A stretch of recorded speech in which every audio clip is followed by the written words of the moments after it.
नव तुला काय सांगितलं सांग.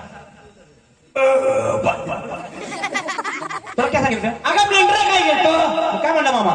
ते बाळूनाथ नाही की नाही हा त्या पोरग्यानं खुर्ची करून आणलेला आहे की नाही बर त्यांच्या घरात पूजेचा कार्यक्रम होता हा मग त्यांच्या घरात मी जेव्हा बसलेलो अरे मग तर तू लागला आरडायला मी